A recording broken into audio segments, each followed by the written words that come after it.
Hello, my lovelies, and welcome to episode 11. Angel number, I know. Episode 11, season 2 of the Prosperous Yogini podcast. And it is the final part 3 of Energy is Everything, the energy of selling. So you know what's coming if you listen to the last 2 weeks. Last chance, guys. This is the last chance. This is the last rallying call to get your name on the wait list for my new program, Energy, Mindset, Money and More. The doors to this program open on my 46th birthday, the 23rd of September.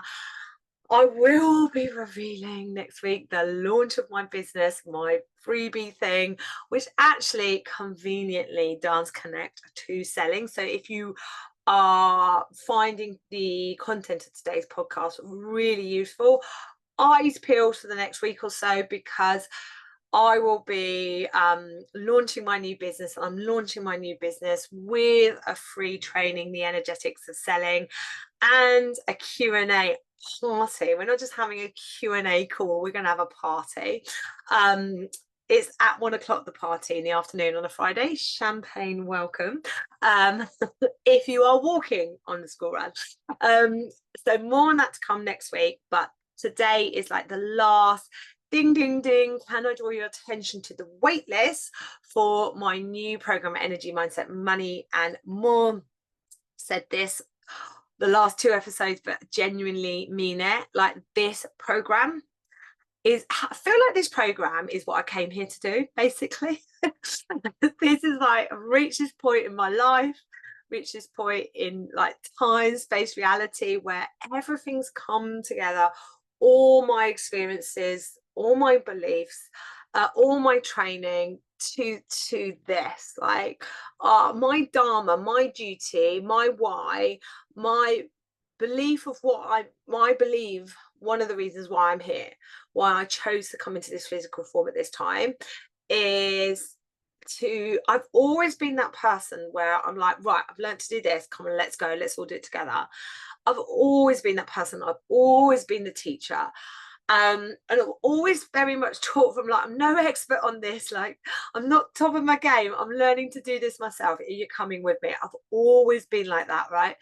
And I've been working really hard the last few years on just working with energy, nervous system, the unseen, meditation, manifestation, money mindset. What is this unseen? What is this energy? What is beyond the physical form? What is the 5D? How do I create in the 5D? Where is this stuff? How do I access this stuff? What is possible? Is de-aging possible? I've got to a place where I've assumed everything I've been previously told is a lie. What is possible? Because when I look out into the world, and the things that I don't like seeing, okay, is the patriarchal system, the energy of top-down structures, the energy of just a few thriving, where, and the suppression of human beings, and in that, what I feel like has been the suppression of women and our power and our divine feminine power, and the imbalance, the inequity of the financial resources in this world. Like, it's 12, like, I'm not saying, guys, sign up to my program, we'll all be billionaires, but hey, yeah, never know, right? But 12% of all billionaires in the world are women. 12%. That is just one example of the energetic disconnect. And the reason why I'm talking about money, right, because this links to selling and our money mindset, the energetic disconnect between the flow of money to men and the flow of money to women, right? And then when we look out into the world and the things that bother me and the things I want to change, I think, what would the world look like when the flow of money, right? We live in a capitalist society at the moment, maybe one day not, right? But right now we do. What will it look like, right, if the flow of money is more even, when more money is in the hands of women? Okay, the changes I want to bring around, bring to my world, to bring to those around me, the things that upset me. For example, as an ex-teacher, I was in education for 12 years. I worked through primary to predominantly secondary. I absolutely, hand on heart, love teenagers, by the way, and still do, and feel like they have an incredibly difficult time. I worked interestingly, in an area which might have surprised you,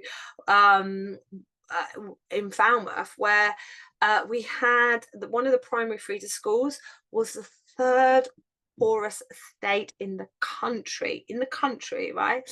And I saw firsthand the impact. This is going back many years now, guys, 13, 14 plus years now. I saw firsthand the impact of poverty on families, on children. And it's just like, it shouldn't be a thing. What can I do about that? I can get my relationship healed with money. I can attract the money towards me, and then with an abundance of time, an abundance of money, and do what the hell I want with it. And this is what today's all about. So get your name on the wait list for Energy, Mindset, Money and More, because one of the things we will be working on is money mindset. And like, hand on heart, guys, this is something I'm still really working on myself. And interestingly, one of the things I've written down here about today's podcast I want to say is, it is safe for you to make money. It is safe for you to make money from your services. It is safe for you to make money from your gifts, from your skills, and help people. Go back to episode 1 of the Prosperous Yogini podcast. I probably sound a little bit nervous, but the episode 1 was, it is safe to make money. It took me 3 or 4 attempts to record that episode because I felt really, I should re-listen to it actually. I felt really uncomfortable having that conversation, but I was like, Prosperous Yogini podcast, Amy, you're here to talk about the facts. And at that time I'm like, yoga industry, multi-billion-dollar industry, yet you're working with yoga teachers who are telling you they can't make money. It don't add up. We're being lied to here. It statistically doesn't add up. Okay, let's take the wellness industry, a multi-trillion-dollar industry, predominantly female-led workforce. Come on, it don't add up. So instead of like blaming, oh, there's all these people creaming it at the top, the people who don't care about yoga making all the money, like, it's the 1%, it's the patriarchy. Like, let's stop turning outward. And it's really hard because there are external factors. Women couldn't get mortgages and bank accounts and up until about 50 years ago in the UK, right? But there are external circumstances that are really impacting our ability to attract money. And it is easier to turn outwards and blame them, right? And go back right back to episode 1. Like, we have a finite amount of energy. Our energy is consumed sometimes by young children and caring for other people. So we have to work with the energy that we have got, not against it. There are other X factors, but ultimately, I have been working really hard on turning inward, looking, and it's bloody difficult, guys, looking at my relationship with money, my beliefs around money, what have been led to believe. You have to work hard to make more money. People who want money are greedy. People who have lots of money aren't very nice people. As a yoga teacher, you know, I should be giving away my services for free, sharing in service the gift that is yoga. And by the way, not living in an ashram where all my needs in terms of shelter and food are met. I'm living in the UK in a house. I have children. I'm a mother. I have bills, and I need to feed my kids and clothe my kids. Like, you know, there's all this stuff, like these layers, and the energy of selling is deeply connected to our money mindset. So Energy, Mindset, Money and More, the program, there's going to be some difficult work, guys, on. And I'm not going to promise you that at the end of the program, your money mindset is going to be healed. I'm going to promise you at the end of the program, you'll be at the start of your journey of working through your money mindset. It is an ongoing peeling back of not just the layers that you've accumulated in this lifetime, the layers that are being accumulated over the last couple of thousand of years plus, where women have been suppressed, where we've been conditioned to keep ourselves small, to keep ourselves away from the flow of money. And I, one of the best examples I've got is when I'm working, for example, with yoga teachers, and they're like, I want my classes to be affordable. I want people to be able to afford to come to my classes. And they're charging in a way where they're really undercharging. They're barely covering the costs. They've got a charging structure that means they're attracting the flakies. It's drop-in only. And I'm like, look, this is lovely. This is, yeah, but you don't want to do this anymore because you're losing money. So people aren't coming. So, yeah, you've made it affordable, but people aren't coming. Your numbers fluctuate every week. You're thinking of having to stop. So even though in your mind you've made it affordable, you've actually made it impossible for you to carry on. So no one's going to get to do yoga with you. And you've got a couple of diehard students that turn up every week, right? Who are probably like sitting there thinking, God, I'd love to pay them more, and please turn it into a block so people turn up every week. And my argument to that, when you're in that feeling of, I want it to be affordable, I want to do something to help, I want to give back, I hear that a lot. I love this. I want to give back. I do give back. I do donate both my time and my money to causes that I feel passionate about, right? You can only do that from a place where you have created a business model where you're selling, where you've got an offer suite that is well priced, that is allowing you to generate consistent, sustainable income. And then with an abundance of time and money, or money, or both, you can do what the hell you want with it. You can do what the hell you want with it. You can do a donation-based community class, right, where it doesn't matter if nobody shows or 10 people show and some people don't pay, because that class has got nothing to do with making money, because that class is you giving your time freely. Your other classes, your other aspects of your business are supporting you to do this, or perhaps you're donating your time in other ways, other local groups, local charities. It is a absolute falsehood that I see in the wellness industry, in the yoga industry, very much. And this is born out of a place of love, isn't it? I want to give back. I want to help. I know my skills. I know my knowledge is needed. People need healing. People need rest. People need massage. People need life coaching. People need Reiki. People need Pilates. People need chair yoga. People need my services. Yes, they do. Okay. But people can't afford it.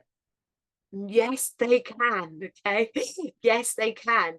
You need to understand that people can afford your services. There may be people who want your services who can't. Okay, but that ain't everyone. So if you have a model where you're charging in a way where you're making sustainable and consistent income, can you have a pay on service? Can you have a discrete discount price? Can you connect to, and this is an interesting one, can you connect to a local charity, a community interest company, and do some work for them? And actually, you don't even have to do that work for free. Community interest companies can draw down funding. Like the biggest thing when people come to me and they're like, oh, I want to give back. I want to give back to my community. People need my services. I'm like, well, don't give away free classes. I was like, set up a community interest company, draw down some funding and create some services create some offers from your gifts that I needed to do. Now that community interest company is a limited company. Getting funding is a massive task. It requires a lot of time. For all of you that have gone down that route, I absolutely salute you. You literally are like, yes, okay, because why should we expect people to work for free? Okay, there's funding out there. work with a local charity, an already established community interest company, or set up your own if that is your calling, or heal your money mindset, look at your selling strategy, okay, attract, receive more money in your business, make more money, work less with an abundance of time and money. You can do what you want to help those causes that you feel passionate about. So let's get on to selling strategy. This is a bit like last week I was like, okay, so if I said to you, what is your selling strategy? Or how would you answer that? Or as I said last week, give me a mark out of 10 how good you are at selling, right? I imagine it's quite low. Okay, and I do you know what? I don't know. If you're watching on YouTube, my shoulders come up my ear, and I've got a bit like kooky in my face. Like, it's an awkward one, isn't it? I'm finding it awkward having this conversation with you. Selling is service. This is the first thing, right? I've sold to you my wait list. Why do I want you on my wait list for my new program? Because I'm going to sell you my new program. I know my new program is amazing, right? I know it will really make a difference to you. I'm not selling you something that's shit. I'm not selling you something and then going to be like, got your money. Yeah, see you later. Yeah, did you ask me a question? Sorry, I can't respond. I'm going to be there for every single person that says yes to that program. I'm going to dedicate, myself to everyone that signs up to that program for those 10 weeks.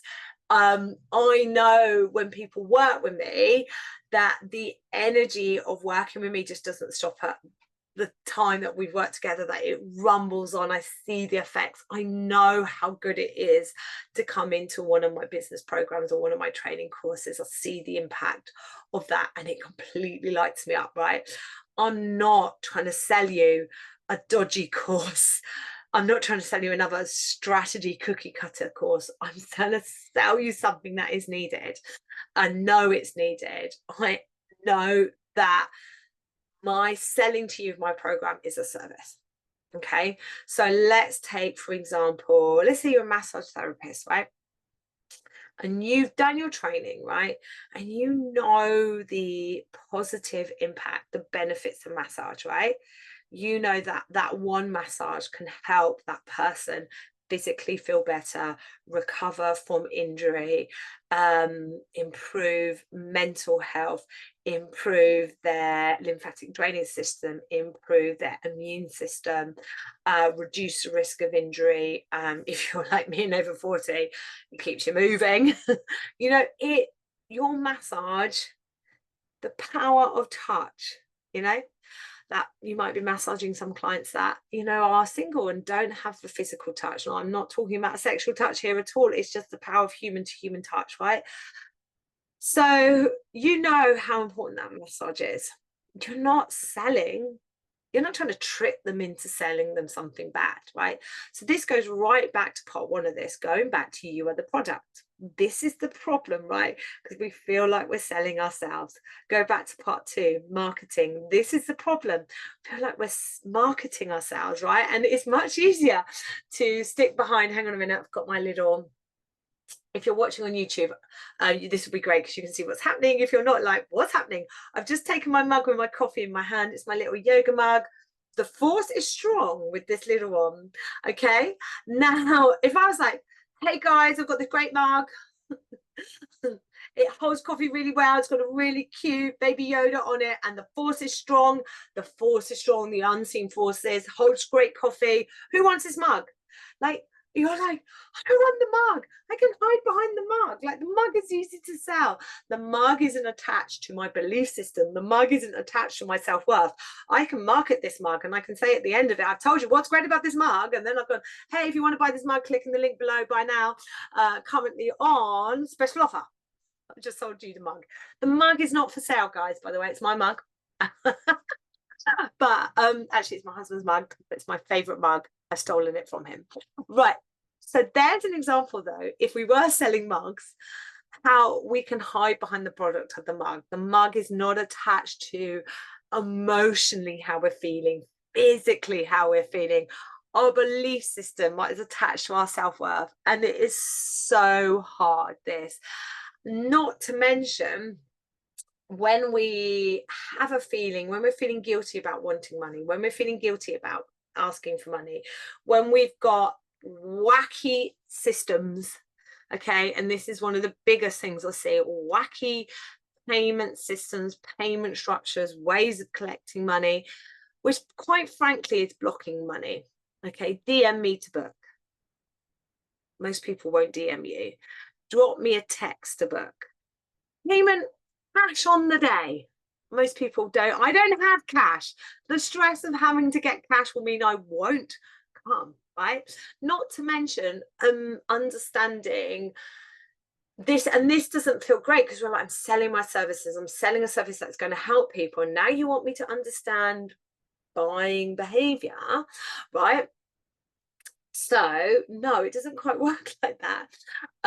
Yeah, but you do need to understand buying behavior. And when I buy something, I'm in that emotional, I want it, right? And do I have my phone? I don't have my phone nearby. But we now are like this. Oh, I like the look of that. Oh, I've been looking at, like, I've had a bit of a shoulder niggle, nothing major. It's just my body saying, come on, Amy, you're 46. Like, yin yoga is great. I know you really love yin yoga, and you really, really love restorative yoga, and I really love rolling over a foam roller. I think you might need to do a little bit more body weight, physical, like yang type weight bearing exercises. So I've been looking at reformer Pilates. I'm going to go to, it's my autumn thing. I'm going to go to a weekly reformer class, and I've been looking at them, and I found a great class locally, and there was a book now button. I was like, yeah, I'm going to book for the term. I'm going to commit to going. I was in that mindset the other day. I pressed on the book now button, and it sent me to the about page. And I had to read the copy on the about page, and it said, if you want to book, contact me. And there was a mobile number. I didn't have my phone nearby. I was on my computer, and I was like, oh, I'll do this another time. There is a high probability that I may not book onto that Pilates reformer class because that teacher missed me in the buying moment. So is there friction? Are you creating friction in your selling processes? So this is where, if it is literally a DM me to book, text me to book, email to book, cash on the day, for me personally, they are points of friction. You are making it hard for me to give you money. You are blocking the flow of money. You may be not conscious that you are doing that, but subconsciously you're doing that because you've created a barrier, because you don't feel comfortable about receiving money for your gifts. I mean, that's why we see drop in prices for yoga and Pilates classes, right? Because we are not willing to ask our students to commit. We're like, oh, if I miss a week, I feel bad. And what if they come and they don't like me, you know, and what if they're not very well, they go on holiday? Listen, your students want you to be there next week, right? And the week after. So you have to ask them to commit to the block, to the course. If they miss a week, well, you know, sorry, but you're there delivering the service. They want you to be there next time they come back. Yeah. And also, when we ask our students to commit, they show up, right? They really show up. What is it I signed up for? I can't remember now. It was quite expensive, and because it was quite expensive, I showed up to it. That was it, some swimming lessons. So I signed up last year to some seawater swimming, open water swimming lessons, and because I'd signed up and given cash, I turned up. Same, I swam for a while when I recently got back into swimming. I really enjoyed it pre-COVID, and then kind of lost my bottle with it a bit. And I signed up to some Friday night swim lessons. Friday night swim lessons in the winter, they weren't that easy to get to in terms of mentally get there, but I paid. So I went. I paid for the term. So I went. And that meant I had consistent attendance and my swimming improved. I benefited from being asked to commit. The other thing when it comes to selling and the energy of selling is we see people undercharging. Uh, Bought from a belief of people can't afford that, first of all, or also because this is tied into selling, is tied into our money mindset, right? People don't do the maths. People don't calculate, like, how long does it take? What does it cost me to deliver that service, first of all? What is the other energy? And then we just think on hourly rate, right? And you're like, well, hang on a minute. Service-based providers, you cannot think on your hourly rate because you can't. There is so much back office work, the admin, the replying to emails, the marketing, the talking to people to generate leads, magnetize new people towards you to buy into your services, right? This is all this back office work that means you cannot equate your services to an hourly rate, right? And being the cheapest person on the block doesn't mean you'll make more sales. I've literally sold really interesting, like, online courses, like the same product, the same offer, the same services at several different price points, right? And it hasn't mattered what the price point is, pretty much the same amount of people buy it. It's really interesting. You've got to get energetically best price and the line price, the one you can get behind, but do some maths first of all and check you're not grossly undercharging. That's my first thing. Selling, check there's not friction in your selling. People are in an emotional buying point, so they want to go, yes, I want it, clear call to action, buy now, book now. If there is some genuine urgency among that, like aka starting on this date, limited places, X amount of places left, put that in. Sometimes people need a little bit of support to cross the line. So if it's more like an online course and you're selling it all the time, think about having some offers now and again that encourage people to buy your offer. But this all comes from you getting into the mindset of selling. Do you want it? I want you to go back to episode 2. This is marketing. This is talking to people. This is putting the magnet out there, right?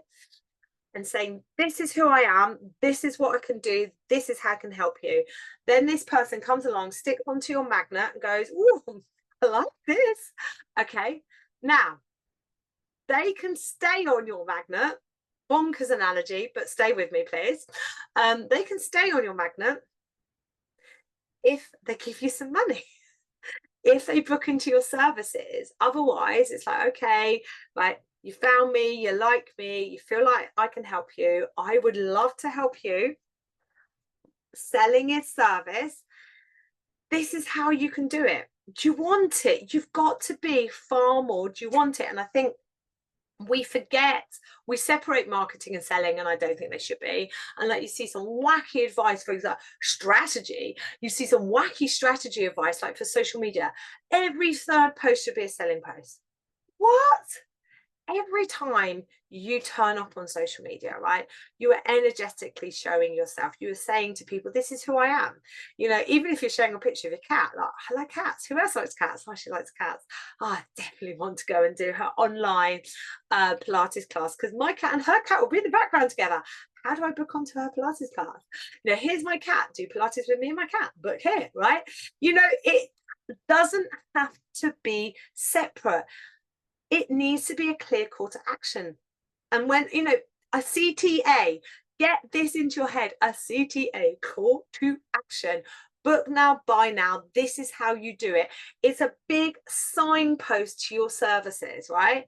Because people don't signpost to their services. We get stuck into the giving. Give content, add value, like give this away for free. And I'm like, whoa, stop there. Like, yes, show your face, give something if you feel aligned to away for free, but be very clear on what that is. And that's the free stuff. I give away about 20 to 30 minutes of my time every week on my podcast, and then you can join my Substack community, and I give 5 minutes away of my time for free every week, although I do very much invite you to be part of the energy exchange and Substack. £4.40 a month, buy me a coffee and cake, right? And that is it. Like, that is it. Everything else, like, I say this with so much love, everything else is behind a paywall, darling. right? The podcast, the Substack is for free. Everything else is behind the paywall. If you follow me on Instagram, like, I'm not really doing Instagram lives. I'm very much on Instagram. I'm very much marketing, showing my face, sharing what I'm doing, and selling on Instagram, because I feel like I give this for free. I give my Substack for free. I've got a few free courses as well. Like, I'm totally at peace with the free stuff that's out there. The stuff I feel aligned to do with free, and everything else is behind a paywall. I've worked really, really hard to know that when I'm selling, like, I'm selling something that is good. I'm selling my services that I know for the right person, for the energetic match, that they will benefit from being worked for me, particularly because I've gone into that universal energy unseen and said, marketing, this is who I am, this is how I can help you. Dear universe, please send those that are blessed to work with me. Okay. And then the universe sends them, but I have to take some action. I have to say, do you want it? And I want to end today's episode just on a little bit of a conversation on the power of a follow-up. Okay. And not many people do this. So there's different, and I'm smiling here because there's someone who I've met through Lucy Sheridan's mastermind, Charlie Day Sales, and she's all about selling. And like, please, if you're like, want more on selling, go follow her. Very sort of powerful messaging behind selling. And some of it's a bit too much for me, but actually a lot of it has been really useful. And Charlie talks about the power of the follow-up, and she will always follow up. She follows up 7 times. That is a little bit too much for me. I freeze my magic number. So let me give you an example. Somebody sends me an email and inquires about, let's say, inquires about my foundation teacher training course. I send them the relevant information, and I invite actually to have a conversation. Like, if you'd like, you can book your place here, but if you'd like to chat anything through, actually give my WhatsApp. Okay. And then, because I'm really good, I know I'm really good on voice messenger, for example, better on voice messenger than I am on email. Like, I'm honoring my energy. I can chat shit for Britain. I ain't great at writing. Okay. I'm honoring who I am. So I don't hear anything. And it's not like the next day I'm like, whoa. No, I leave it a week, actually. Leave it a week. And then I do a follow-up email to say, oh, I'm just following up. If there's anything I can help you with, we'd really love you to join us. I re-signpost them to the email and just let me know. And then I do leave that, although I do just leave it sort of like on a flagged, may come back to that. And let's say now, places are starting to go. There's not that many places left. And this has been the case with I've got a yin yoga, human design, restorative yoga in-person course at Highcliffe in November. There's 1 residential place left and 2 non-residential places left. And I've had a lot of inquiries about this course. So I obviously responded to them all. And then the ones that didn't reply, responded on a follow-up. And just the other day, I went back through those responded follow-ups and say, hey, just by the way, and it was true. So, like, honesty is the best policy. This course was filled much quicker than I expected. There is only 1 residential place, 2 non-residential places left. If you would like it, please let me know. So that's an example of me following up on 3 times. People don't tend to follow up. They send a message once and they're like, don't hear anything. Oh, that person's not interested. Sometimes people need nudging across the line. But how many times we go, oh yes, I'd love to do that, and they forget to respond, and then someone follows up. Like, I love if someone follows me up, if I've inquired and someone follows up. I love that. It does motivate me into action. Or it will, lead me to say, and this is what I think, we'd like, wouldn't it? Is like, if someone isn't interested, say, oh, thanks for all the information. Actually, it's not for me. We don't follow up because maybe we don't want to hear that. We don't follow up because we think, oh, we're bothering people. But I would strongly recommend, as part of your selling strategy, that you follow up any inquiry, wherever that's come from. Have some way of keeping a record of it, and follow it up at least once, if not twice, and do it in like a really normal human way. I'm just following this up, like, leave it a week. Can I help you any further? Here's the information. Like, if you have any questions, and then maybe leave it a bit longer and just say, just checking in one more time. But obviously, if it's not for you, not a problem, but please let me know if I can help you any further. I would love you to be part of whatever it is you're offering. That is energetically getting behind selling. This is energetically getting behind your product, the value that you bring to the right people. They will be blessed to work for you. There is someone for everyone, whatever stage of business you are at, whatever stage of training experience you are at, there is someone for everyone. But energetically, you've got to get lined up behind you, the product. You've got to get energetically behind marketing yourself, aka putting the magnet of you out there, knowing that that magnet will attract and repel, and we want both. One of the best things somebody said to me once was, don't be vanilla, right? We can't be vanilla if we're our true authentic selves. Nobody likes everyone. So really being you, really doing you, putting that out into the world, and then knowing that anybody that is meant to work with you, being blessed to work with you, will be completely blessed to work into any of your services. So make sure you're charging appropriately for those services, because if you're undercharging and over delivering, energetically that's out of a line, and your sustainability, that ain't going to carry on. Okay, you're going to resentment, overwhelm, feeling stuck, frustrated. It's going to come. Those strap lines, that is always every coach, and I'm guilty of it too, but everyone who's works in the realm of female entrepreneurs, what do we always say? Are you feeling stuck? Are you feeling frustrated? Are you feeling overwhelmed? Would you like to work less and earn more? Are you over delivering and over giving? Hell fucking yes, I'm a woman. Right? Okay. But let's change this.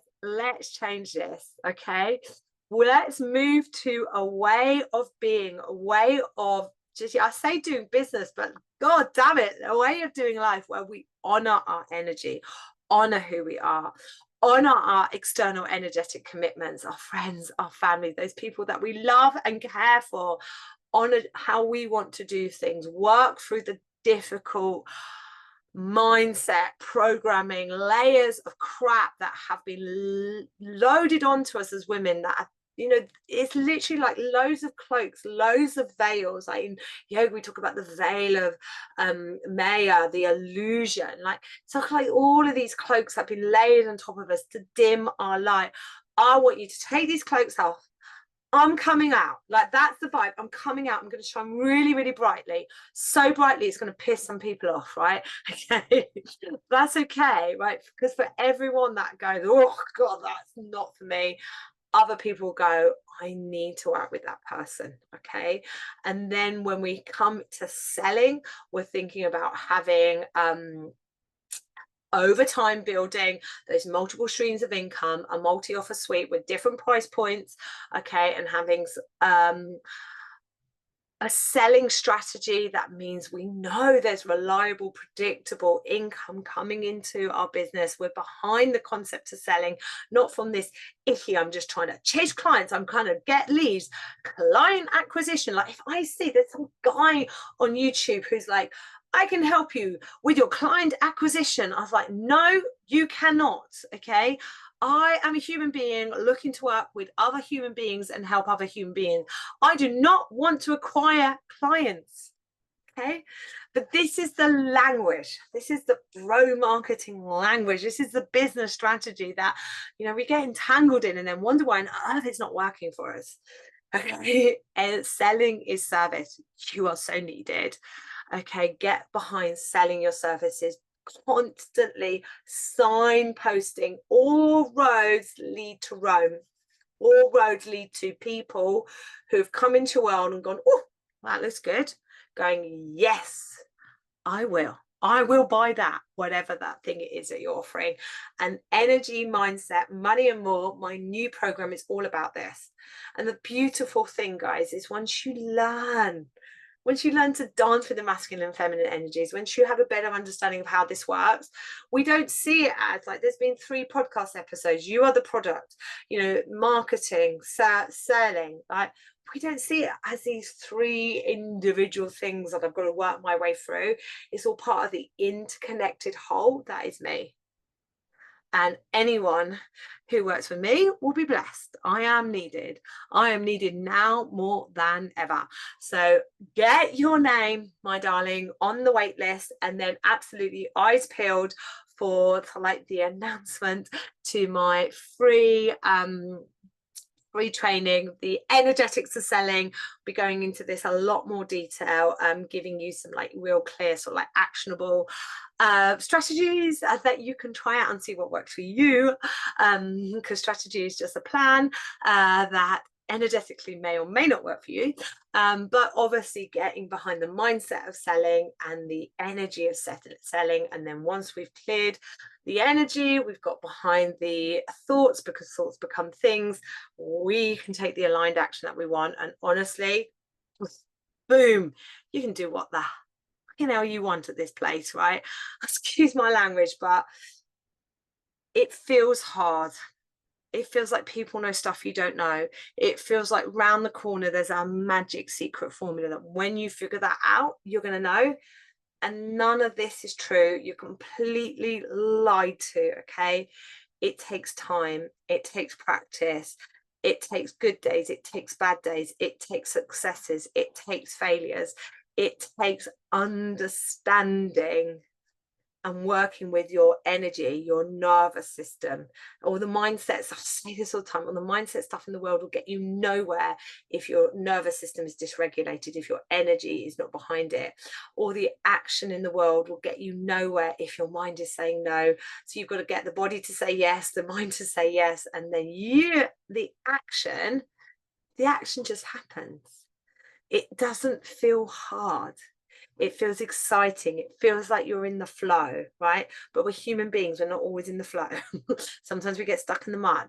But this is all about what happens if I get stuck in the mud. I can get myself out of it and get myself back on track. Like I can move with the flow, with the ebb and the flow, with the rise and the fall, with the yin and the yang, the masculine and the feminine, understanding that it is all interconnected. It's all part of the oneness that is me and the oneness that is everything around me.